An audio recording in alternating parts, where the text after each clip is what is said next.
All right, so now we've talked about paint color.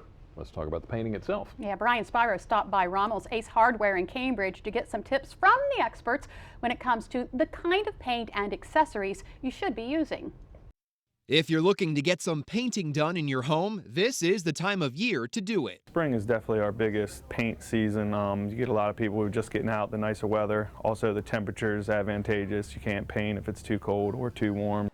Shaun Bounds is the general manager of Rommel's Ace Hardware in Cambridge. He says in most cases, painting a room in your home is one of those do-it-yourself projects. As long as you get the right applicators, the right preparation, there's really no job around the house that a homeowner can't do themselves. Shaun says one of the paints to set your sights on, whether you're painting inside or out, is Clark Kensington.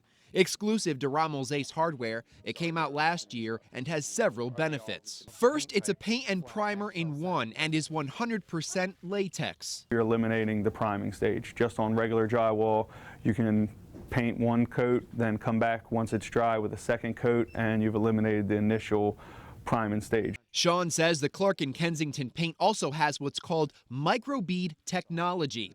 You're probably saying, what does that mean? To put it simply, it has to do with the microscopic components that make up paint. Regular latex paint has clay basis to it. It's made from clay. So in other words, it has all the particles in it are rectangular, triangular. So when you're covering your paint, for them to actually fit together, it can take a lot more coats to actually have the same coverage. Whereas the microbead technology has rounded microls that form together, so even off one coverage and then your second coverage especially, you get far superior coverage to your standard latex paints. Once you've picked out the right paint, make sure you get the right tools to do the job.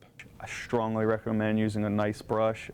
Cheap brushes, the bristles come off in your paint, they'll be on your walls. I know everybody thinks, oh, it's a throwaway brush, I'm gonna paint one time, but the quality of your paint's gonna be affected by that brush. Also, choosing the proper roller, not too thick as to have too much paint be on the wall, and not too thin to not get enough paint on your wall. All right, Shaun, so we talked about the paint. You're going to give us a demonstration here. What are we going to be doing? Today we're going to paint on unfinished drywall. Certainly in your house, you're painting over an existing paint, all the rules still apply. First thing you do is just open your paint. Next step's going to be to stir it. If you bought the paint the same day, we shake it up, you can go home, it's fine to use. If it's sat for a day or so, I definitely recommend stirring the paint before you use it. All right, I'll do that.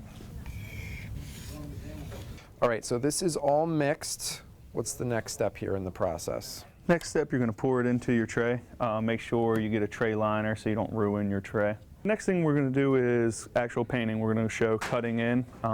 This is the angled brush. The angle enables you to paint a much straighter line. All right, let's go ahead and dip the brush. We're going to dip it about a quarter way up the bristles to get enough paint on it. Run it across the liner so you don't have too much paint dripping. All right. Then we're cutting in. We have pre-taped drywall here. We want long, smooth, horizontal strokes. All right, so how am I doing? Oh, you're a regular modern-day Picasso. It's not the first time I've heard that. And with that said, we're going to stop here with the angled brush, which we used for our edging. What about the roller now? The roller is actually, there's a lot of different techniques that people probably aren't aware of. The first thing you're going to do is you always want to paint in a 3 to 4 foot section. You apply the paint, you put a big W on the wall, you will fill in horizontally across the W, and then you will always end with long vertical strokes. This will keep it seamless from section to section. How you know you have enough paint on your roller is you should only be dipping your roller the one time to paint this whole 3 to 4 foot section.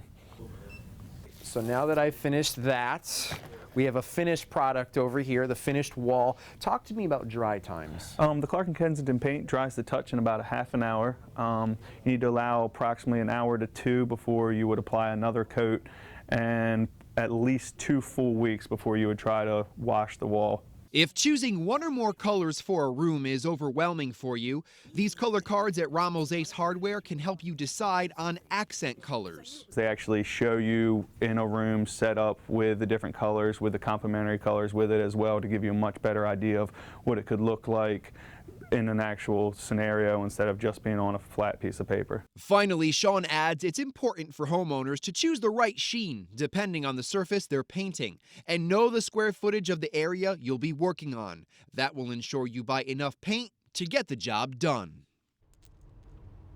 And Shaun says the Clark and Kensington paint is also mold, mildew, and algae resistant. It's also scrubbable, which is probably music to a lot of parents' ears.